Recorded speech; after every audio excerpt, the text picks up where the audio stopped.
आज के वीडियो में मैं आपको बता के देने वाला हूं ऑस्टियोआर्थराइटिस के बारे में, जिसको कि संधिगत वात भी बोला जाता है और इसको डीजनरेटिव जॉइंट डिजीज भी बोला जाता है।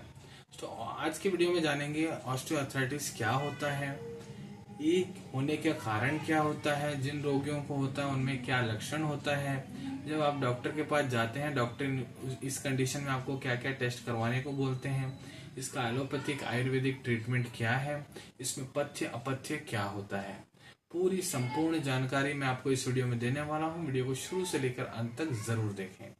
नमस्कार दोस्तों, आप देख रहे हैं यूट्यूब चैनल वेंकटेश पुजार और मैं हूं डॉक्टर वेंकटेश पुजार।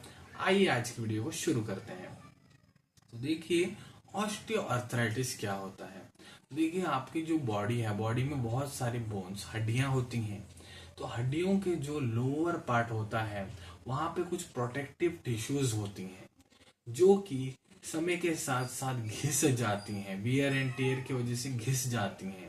तो ऐसी कंडीशन को ऑस्टियोआर्थराइटिस बोला जाता है। उदाहरण के तौर पे मैं बताऊं आपको, मान लीजिए ये जॉइंट है, यहाँ पे यहाँ की एक हड्डी आती है, यहाँ से एक हड्डी आती है, यहाँ पे प्रोटेक्टिव टिश्यूज अगर घिस रही है तो इस जॉइंट का मुझे ऑस्टियोआर्थराइटिस हो गया है।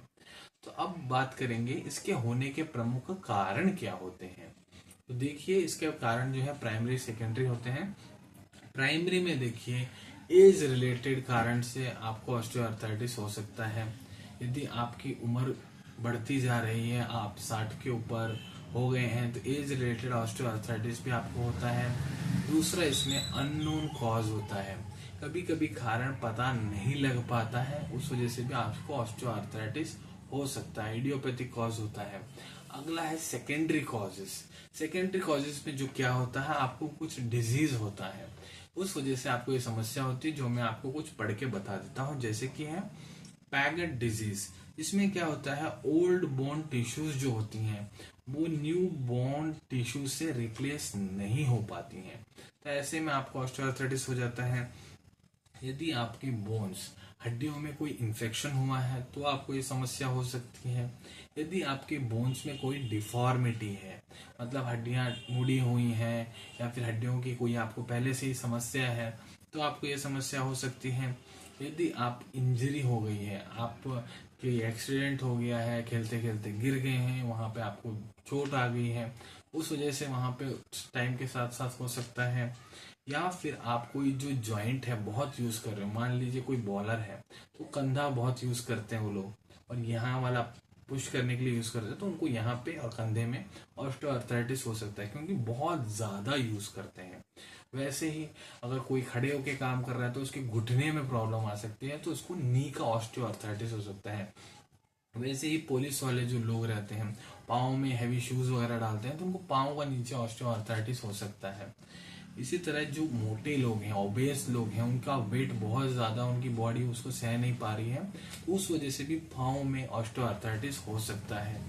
या फिर आपको कोई मेटाबॉलिक डिसऑर्डर है, जैसे कि डायबिटीज की समस्या है, तो भी आपको ये समस्या हो सकती है। बात करेंगे यदि आपको ऑस्टियोआर्थराइटिस की समस्या है तो आपको क्या क्या लक्षण हो सकते हैं। तो देखिए जो ऑस्टियोआर्थराइटिस, जैसे मैंने आपको बताया, किसी एक पार्ट में नहीं होता है।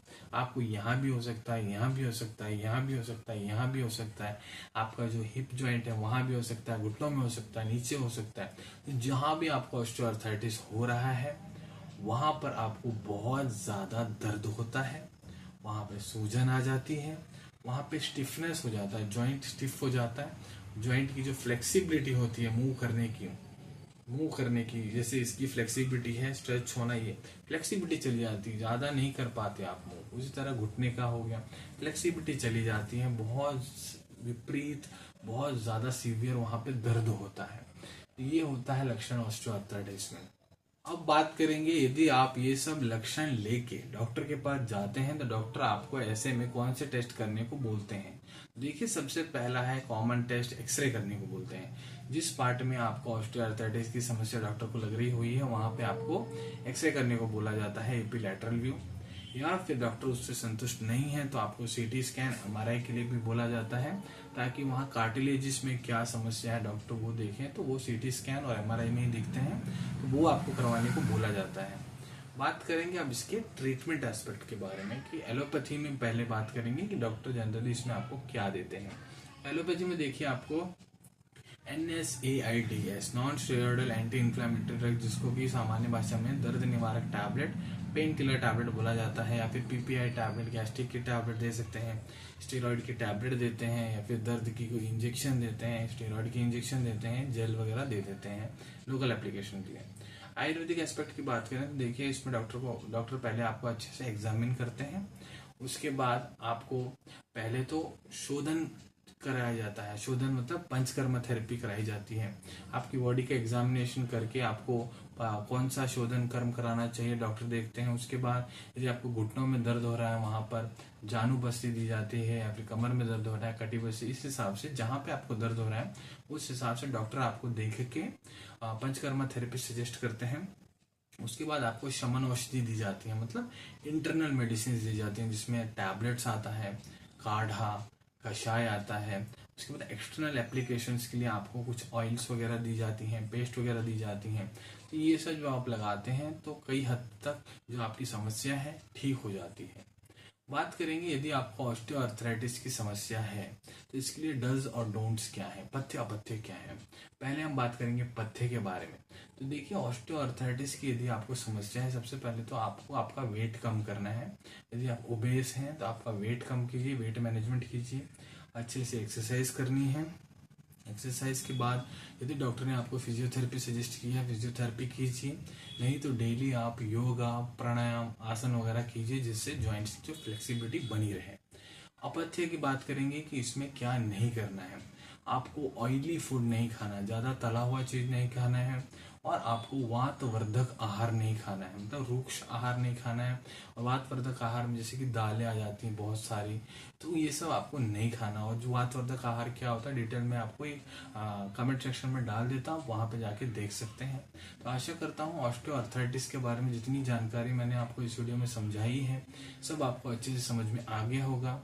यदि आप आगे भी इसी तरह के मेडिकल टॉपिक्स पे चर्चा देखना चाहते हैं तो चैनल को सब्सक्राइब करना ना भूलें। जो बाजू में आपको सब्सक्राइब का बटन दिख रहा है उसको दबा दें, उससे हमारे आगे आने वाली सारी वीडियोस आप तक जल्द से जल्द पहुंच जाएंगी।